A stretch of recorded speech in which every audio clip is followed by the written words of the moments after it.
Hi everyone. I thought it might be kind of cool to do a video on little cooking tips, little shortcuts, or hacks, whatever you want to call it. And a lot of these I already use, but some of them I haven't tried before. One of them is with butternut squash. And if you've ever worked with butternut squash, you know it's pretty tough to deal with. You definitely need a sharp knife and a great peeler. So supposedly, if you put it in the microwave for 3 minutes, it'll be much easier to work with. So let's check it out and try and see if that is the case. Okay, so it's set for 245. That all works. Okay, I'm gonna go to something I haven't tried before. It's a hack on a mango. Typically when I cut mangoes, I'll just cut straight down. Realize mangoes, their pit's a little bit diagonal. So when you cut, you kind of want to follow the pit a little bit, like this. And typically I'll just cut across here, and there'll be little half moons. But supposedly, you're supposed to use glass and go along the skin. Wow, this is actually, it looks like it might be tough, but it's not at all. This is kind of cool. Okay, I'll totally use that again. I like that. The other one is cherry tomatoes, and I do this all the time. This is a big hack that I use.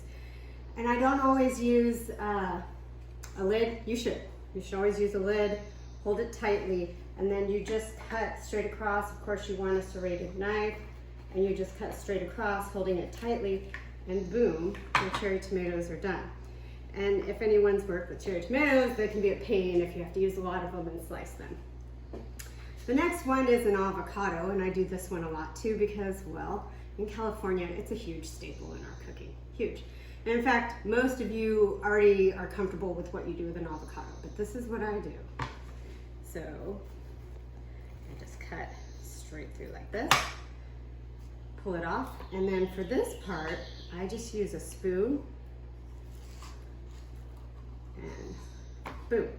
You want to try and scoop as much out as you can onto the avocado because the closer to the skin, the more nutrient value. The problem is the pit. So Bobby Flay will show you to do this. I'm not a big fan of having a knife going towards me, and if you know me well, you know that that's not a good idea for me. I just squeeze it and pop it out. So it's not beautiful, but I'm not a chef. I'm not trying to make it look gorgeous. Next one is citrus.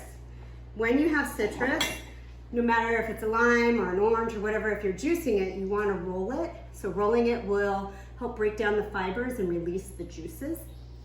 And then, of course, you cut it in half. Typical.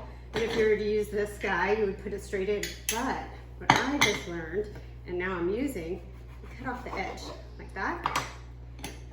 Put it in here, and you squeeze. And you get a whole heck of a lot more juice out of it.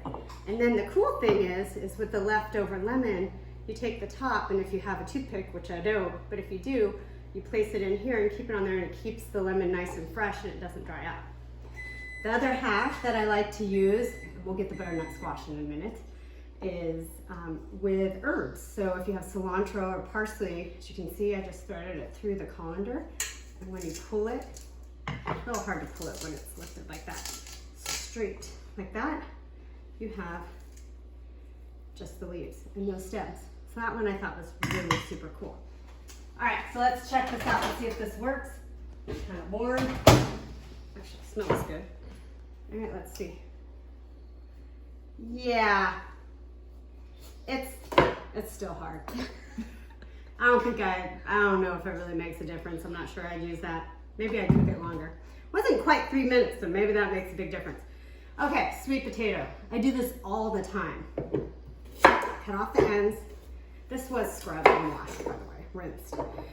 If you've ever worked with sweet potatoes and you try and make fries in the oven, they always turn to mush for me. I've tried, and they take forever. So you cut off the edges, place it vertically on its end, and then you cut it into thirds like this. Yeah, I'm not a chef, so my cutting skills are, And you place it on a panini grill. If you don't have one of these, get one, or a George Foreman, yeah. So it should be a little more even when you cut it, but when you place this down, you cook it for like 10 minutes, and you've got sweet potato-ish fries. They're flat, so you can make that sweet potato toast stuff that everybody's doing now, or you could cut them vertically into fries. Just wanted to show you really quick some easy little tips in the kitchen to have. If you have like black bean burgers we like to use, you toss it in here and cook them up, chop them up, and you can throw them in tacos. Some other quick things to have on hand when you're making salads: shredded carrots, some salad lettuce, and then already peeled garlic is helpful. Rice that you can pop in the microwave. So those are just some really quick tips, shortcuts in the kitchen. So hopefully, that's interesting, that helped you guys out and you got some good ideas. Till next time.